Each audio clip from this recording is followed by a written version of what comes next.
Differentiability, ठीक है, and function is differentiable if its limit exist and if the limit to exist left hand derivative should be equal to right hand derivative, ठीक है। अभी हमने ये 2 points clear हुए। अब नेक्स्ट हमें क्या समझ में आ रहा है कि that if a function is differentiable at a point C then it means it is continuous at c. अब हमने इसके बारे में समझना है कि अगर कोई फंक्शन डिफरेंशिएबल है एक पॉइंट पे तो वो कॉन्टिन्यूस भी होता है उस पॉइंट पे। Why? Because differentiability is what, differentiation क्या है, it is the tangent. Tangent क्या होता है आपके पास, स्लोप, और स्लोप हमारे पास जो होता है वो कॉन्टिन्यूस होता है, that's why it will B continuous.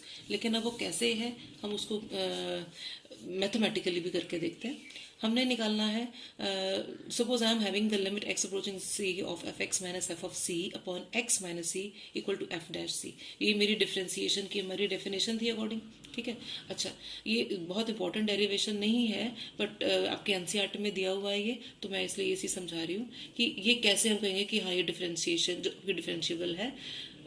If I say f of x minus f of c, can I write f of x minus f of c as f of x minus f of c upon x minus c into x minus c, ठीक है। वो मैं अगर multiply and divide by x minus c करूँ कोई दिक्कत तो नहीं है ना, ठीक है। बस एक चीज़ ध्यान रखनी है कि x should not be equal to c, ठीक है। ये हम लिख कर देंगे here x is not equal to c, क्योंकि फिर वो तो जीरो हो जाएगा, राइट। सो अब मैंने multiply and divide by x minus c लिखा, ठीक है। अब taking limit of x approaching c on both the sides means multiplying both the sides by limit x approaching c, what do I get?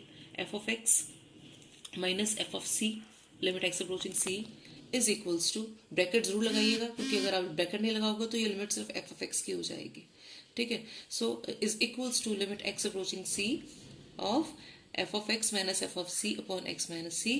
अब अगर इसको हम अलग अलग से लिखेंगे तो दूसरे के लिए x माइनस सी के लिए हम अलग से लिखेंगे limit x approaching c of x minus c, ठीक है। अच्छा, so limit x approaching c of f of x, अब मैंने ये ब्रैकेट के अंदर लेकर गई limit, limit x approaching c of F x minus limit x approaching c of f of c is equals to, अब ये जो चीज़ है ये तो मुझे मालूम है that this is equals to f dash c, ठीक है। ये हमने पहले कहा था कि ये तो डिफरेंशिएशन के अकॉर्डिंगली इसकी वैल्यू एफ डैश सी है, तो यहाँ पर हमने लिख दिया एफ डैश सी।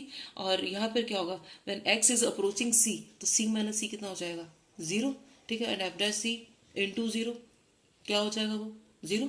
सो अगर हमने क्या बोला कि if a function is differentiable at a point C then it is continuous. कैसे आया ये, आप खुद देखिए बेटा, limit of F X at X approaching C is equals to, अगर यहाँ पे मेरा राइट हैंड साइड जीरो हो गया तो इसका मतलब क्या होगा, that limit x approaching c of F x is equal to limit x approaching c of f of c, ठीक है। और एफ ऑफ सी तो हमारा वो है ही है, ठीक है, जो हम उस पॉइंट पे लगाएंगे।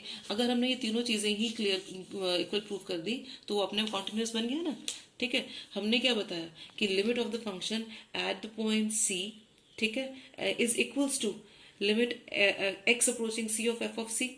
X approaching c of f of सी का होगा सी ही होगा ना, एफ ऑफ सी ही तो होगा, ठीक है। तो जैसे हम ये कह देते होते हैं कि एक्स इज अप्रोचिंग सी और यहाँ पर भी सी है, तो मैं यहाँ x है ही नहीं जिसको मैं c से रिप्लेस करती, तो आंसर f ऑफ c ही रहेगा ना, ठीक है। मतलब ये हो गया कि अगर कोई फंक्शन डिफरेंशिएबल है तो वो कॉन्टिन्यूस भी है, ठीक है। सो बट द रिवर्स में नॉट बी ट्रू, मतलब ये कि अगर कोई फंक्शन हमें बताया जाए कि ये कॉन्टिन्यूस है तो वो डिफरेंशिएबल भी होगा, ये हम नहीं कह सकते।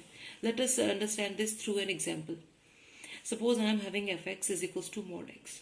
अब हमने जैसे कल किया ही था, मॉड एक्स क्या होगा, मॉडुलस उसके accordingly it F F x is equals to minus X when X is less than zero and it is equals to X when X is greater than और इक्वल टू जीरो, ठीक है। अब अगर मैं यहाँ पर, मुझे मालूम है modulus is a continuous function, ठीक है। तो अब अगर मैं ऐसे में लेफ्ट हैंड डेरिवेटिव निकालूं एट द पॉइंट जीरो, ठीक है, क्योंकि यहाँ पर मेरे को कॉन्टिन्यूटी जीरो पर ही देखनी है ना, तो लिमिट मेरे हिसाब से ये दिस इज कॉन्टिन्यूस। अभी डिफरेंशिएबल है या नहीं हमने वो चेक करना है, तो डिफरेंशिएबिलिटी के लिए जो अभी हमने ऊपर समझा था हम वही वाला कंसेप्ट यहाँ यूज कर रहे हैं।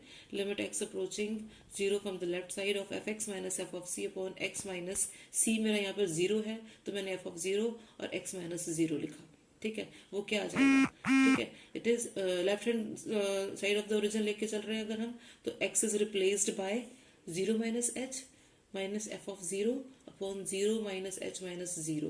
वो क्या बन गया आपके पास, एफ ऑफ जीरो लिखा था, यहाँ एफ ऑफ माइनस एच लिखा था। अब इसकी वैल्यू क्या बन जाएगी, देखिए limit H approaching zero, this is H, ठीक है, एच अपॉन, क्योंकि किसी में भी आप जीरो पुट कर रहे हो तो एफ ऑफ एक्स में जीरो पुट कर रहे हो तो जीरो ही हो गया ना। ये क्या बचा था, एफ ऑफ एच बना था यहाँ पे, ठीक है, और ये कितना आ गया आपके पास, नीचे आपके पास आ गया माइनस एच, तो ये कितना आ गया वैल्यू, इट इज -1, ठीक है। और ऐसे ही अगर मैं राइट हैंड डेरिवेटिव निकालूं, limit x approaching zero positive, F x minus f of zero upon x minus zero, this is limit H approaching zero positive. और जब मैं ऐसे सेम यहाँ पर अगर अप्लाई करूंगी, it will be H upon H which is equal to 1। Here my left hand derivative is not equal to right hand derivative, ठीक है। So this is not differentiable at X equals to 0।